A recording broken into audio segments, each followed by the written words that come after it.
Paris Saint-Germain contre la Juve. Premier gros test. La Ligue des Champions est de retour, les amis. Et on voulait tous un petit peu savoir ce qu'allait donner le PSG.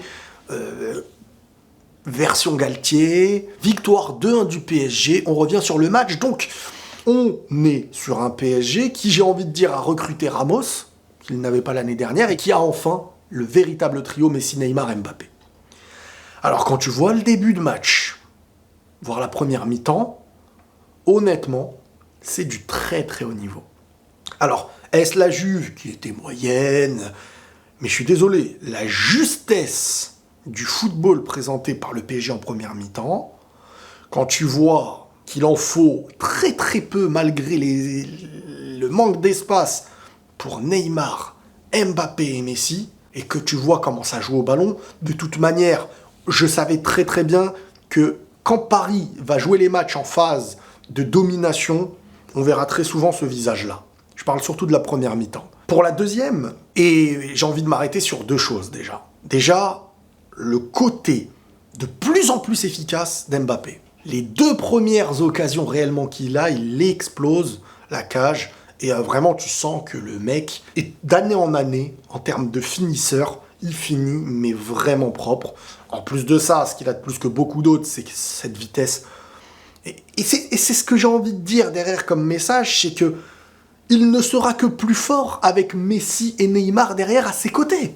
Je veux dire, quand derrière toi, on arrive à conserver le ballon comme ça, ou qu'on te lâche une louche, dès que tu fais un appel, on te lâche une louche de ce que Neymar a fait, c'est bénéfique pour toi. C'est parfait pour toi. Parce que toi, tu sors de ce match avec un doublé, et Neymar qui régale, Messi aussi, hein. Mais Neymar, quand je veux dire, il est dans l'effort beaucoup plus, celui qui va reculer, chercher plus bas et tout.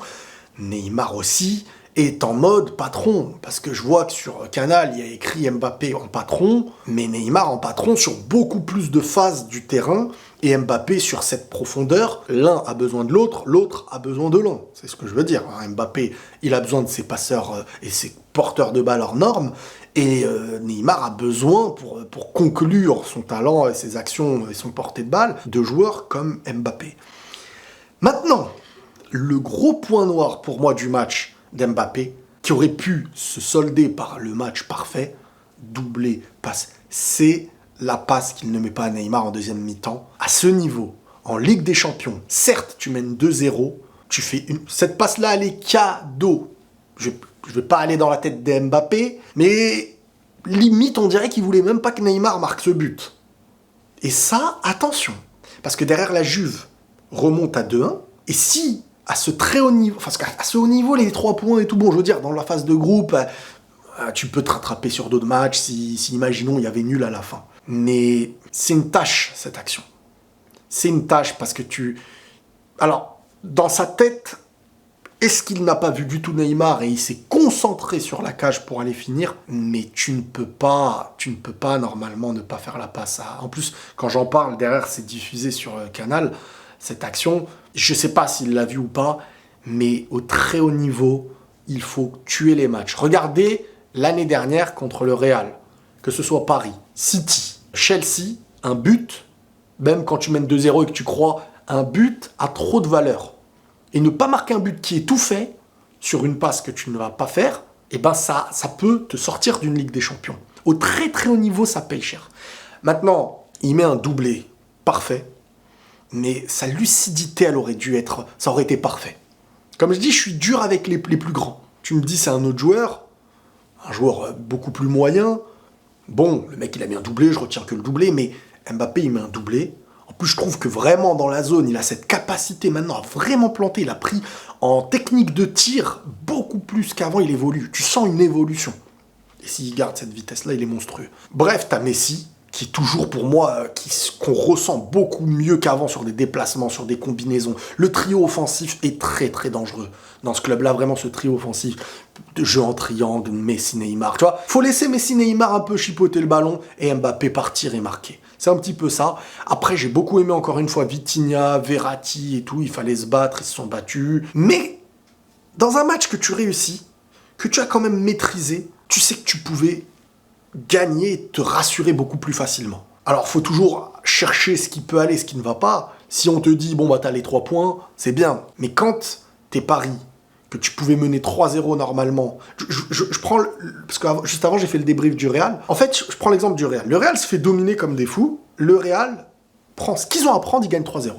Le PSG a fait une première mi-temps magnifique. Et en deuxième, ils peuvent mettre le 3-0 normal. Et à la fin, il y a 2-1. Tu passes de 3-0 à 2-1. Et de l'autre côté, le Real, qui est dominé, qui fait une première mi-temps dégueulasse, passe de peut-être même 1-0 pour le Celtic à 3-0 pour eux. Et la Ligue des Champions, c'est là. C'est ça, la Ligue des Champions. C'est, tu as peut-être un meilleur potentiel sur le moment, là, à travers ce que tu présentes, d'aller plus loin, mais si tu n'as pas l'expérience de maîtriser les détails qui font tout en Ligue des Champions, parfois, ça peut basculer de l'autre côté. À travailler, mais Paris commence bien sa Ligue des Champions malgré tout. Donnarumma, un gros match aussi de Donnarumma, une maîtrise quand même assez totale du PSG.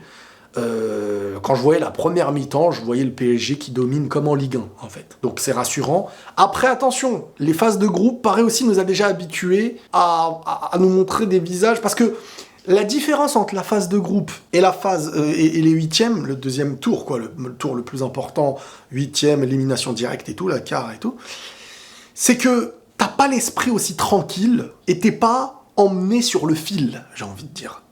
C'est, tu gagnes, tu perds, tu sais que c'est pas catastrophique. Mais quand tu sais que parfois, dans certaines circonstances, tu as affronté un grand, tu peux être emmené sur le fil, bah ces détails-là, il faut les chercher. N'importe lesquels. Et mentalement, il faut être présent dans la difficulté. Et c'est dans la difficulté que tu regardes comment gagne une grande équipe. Parce que tu n'auras pas que des moments de domination, de facilité, d'équipes qui te laisseront le ballon. Et c'est sur ça aussi qu'il va falloir travailler. Là, je me projette, parce que Paris, c'est l'équipe. Voilà, je veux dire, ils ont, au niveau potentiel, après on peut jamais dire le favori, ils font partie des favoris clairement. T'as le Bayern, t'as City, t'as Paris... a le potentiel pour gagner la Ligue des Champions, et ça fait pas que 10 minutes qu'ils l'ont. Mais tu sens quand même que sur des vieux détails, la Juve pouvait être proche d'une égalisation, et au final tu ressortirais d'un match comme ça, avec des temps forts supérieurs de ton côté, avec un match nul. Et c'est là où je me dis, faut faire attention. Alors, comme je dis, encore une fois, on analyse Paris pas comme les autres équipes. Hein. Certaines équipes, tu te dis, bon bah... Mais Paris, tu sais qu'ils ont plus de quoi tomber dans des moments où cette année, on les a pas encore vus, mais dans les moments de doute. On n'a jamais l'assurance que les moments de doute seront bien maîtrisés par le PSG. Et ce match-là, je veux dire, dans le sens où cette Juve que tu as, pour moi, totalement maîtrisée, a quand même pu presque revenir au score. Alors pour moi, tu pouvais les taper 3-0, et ça y est, après le 3-0, ça se trouve, tu pouvais en mettre 4. Je veux dire, après, ça y est, ils auraient été étouffés, ils auraient été morts. Et là, tu leur as donné de l'espoir. À voir. À voir maintenant ce que ça va être. À voir pour la suite. Le trio offensif est à l'honneur. Et Paris rentre bien dans cette Ligue des Champions. Prenez tous soin de vous, les amis, et la paix sur vous.